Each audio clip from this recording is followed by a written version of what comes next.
Chancellor Blumenthal, my name is Troy Scott, and I graduated from UC Santa Cruz in 2012 with a bachelor's degree in European history and multiple honors. I will also be a graduate student this fall. I was accepted to UC Santa Cruz's PhD program for the history PhD.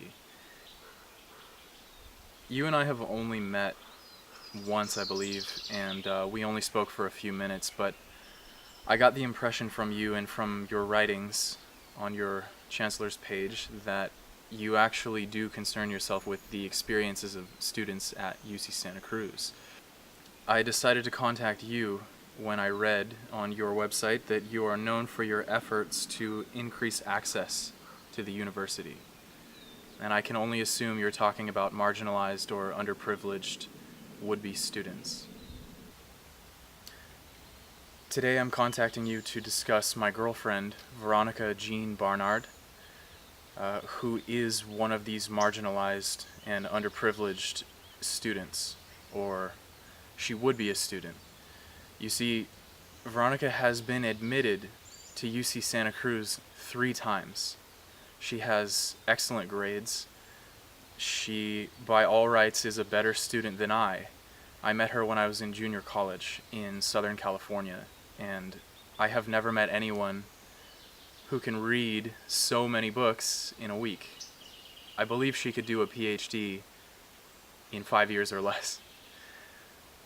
But despite the fact that Veronica has been admitted to UC Santa Cruz, which by the way is her dream school, she has never been able to come.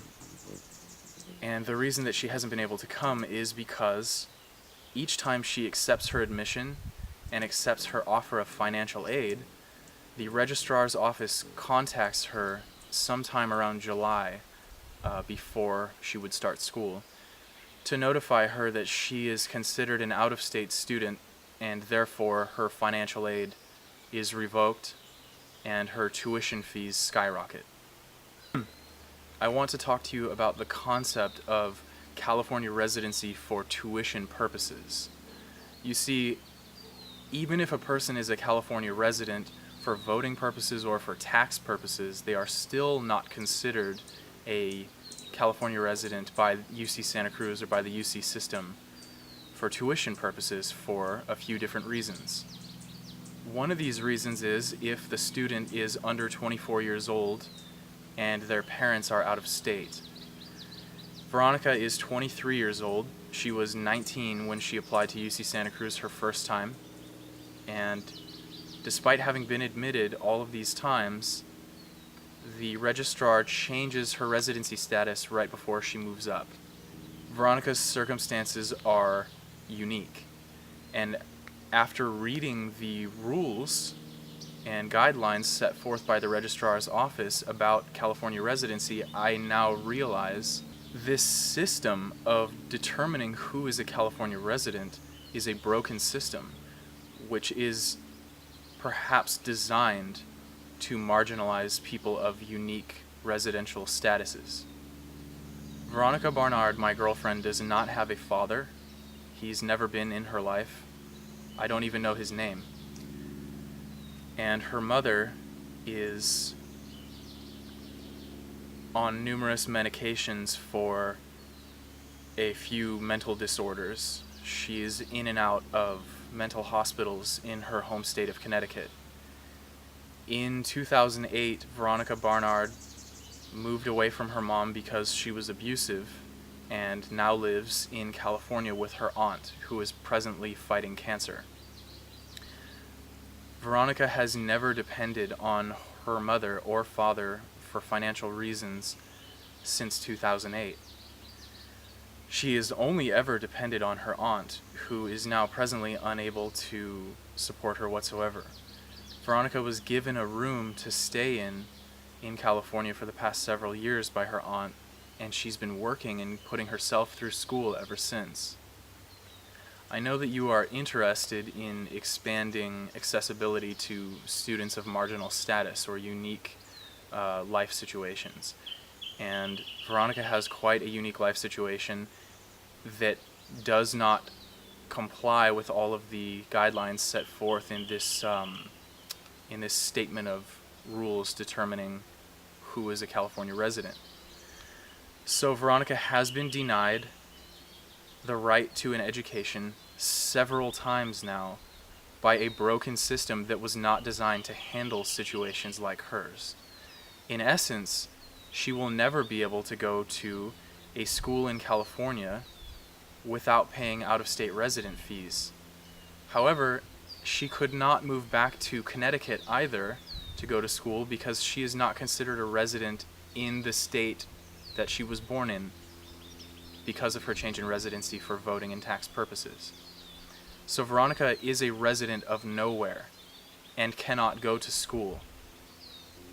I have never met someone as wonderful as her. She stayed by me while I fought lymphoma, and she supported me for years with her affection and love, despite the fact that I was succeeding in every academic sense while she was working at PetSmart for peanuts, basically. All I ask for is for someone else aside from Gloria Lozano at the registrar's office to carefully consider Veronica's plight. We have been through a labyrinth of revolving doors, automated phone systems, automated email responses, unreturned phone messages, unsympathetic emails from the registrar's office.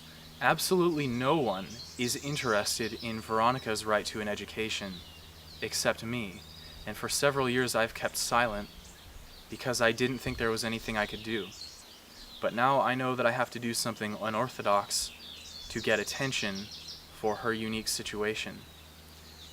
Chancellor Blumenthal, it is Veronica's situation that is representative of these people for whom you struggle. She is a shining example of exactly how to identify the cracks in the admissions process of a university. We have all of the details written up, documented, ready to be reviewed. We have dozens and dozens of emails saved for review between ourselves and the registrar's office. We don't know what else to do, and Veronica doesn't think that reaching out to anyone can help her. She believes she is condemned to never go to school. But I myself am not above asking for help when I know I need it, even when I don't know who to ask, which is why I'm contacting you. I know that this is not the job or the business of your department. We have been told this by everyone we've ever spoken to, that no one can help us. But I know that with a little human sympathy and willpower and a little help, we could potentially change her experience with UC Santa Cruz. I know in my heart that if Veronica is given the opportunity to study at UC Santa Cruz, she will make greater academic contributions than I ever could. I know that she will contribute to the academic and social environments there because it is her nature. She's a brilliant person, and she is marginalized and overlooked and mistreated by a system that does not care about students that don't fit into its rigid framework of who is or who is not a resident for tuition purposes. We are not looking for handouts. I'm not asking for financial aid for Veronica. All I'm asking is that she be rightfully considered a California resident, because that is all she has been for the past several years. She has no communication with her parents. She is not financially dependent upon them, and soon she will not be able to be financially dependent on her aunt either, due to her dire medical situation. I am begging for your help. All I ask is that you review or recommend the review of her situation more carefully than has been granted to her over the past several years. For Veronica to be admitted to her dream school over and over and then denied only 2 months before she moves to start the quarter is cruel. And I can't watch this happen to her anymore. So I'm asking for your help. Please contact me at your earliest convenience, and I would be in your eternal debt. Thank you.